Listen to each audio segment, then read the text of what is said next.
Tepangaken kawula Dene Dwi Pratiwi badhe nyekar tembang Gambuh Laras Pelog Pathet 6. Sugeng midhangetaken. Lumomo lumonem nemo loro. Lumomo lumonem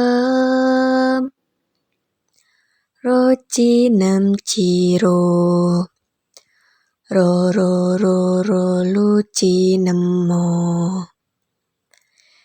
Ciro lu ciro lu. Lumonemo luro lu ciro.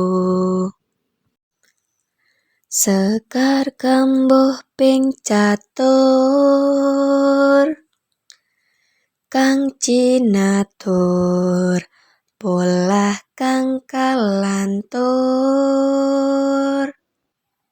tanpa tutur katulo katali kadaluwarsa katutuh kapatuh pantati awon. Makna sekar gambuh.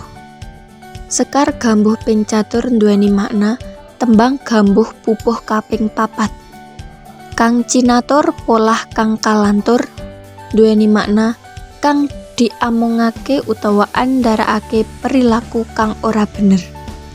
Tanpa tutur katulo katali nduweni makna tanpa pituduh ndadekake rekoso. Kadaluwarsa katutuh nduweni makna saya suwe saya dadi kulino. Kapatuh pan dadi awon nduweni makna akibate bakal dadi elek. Matur nuwun.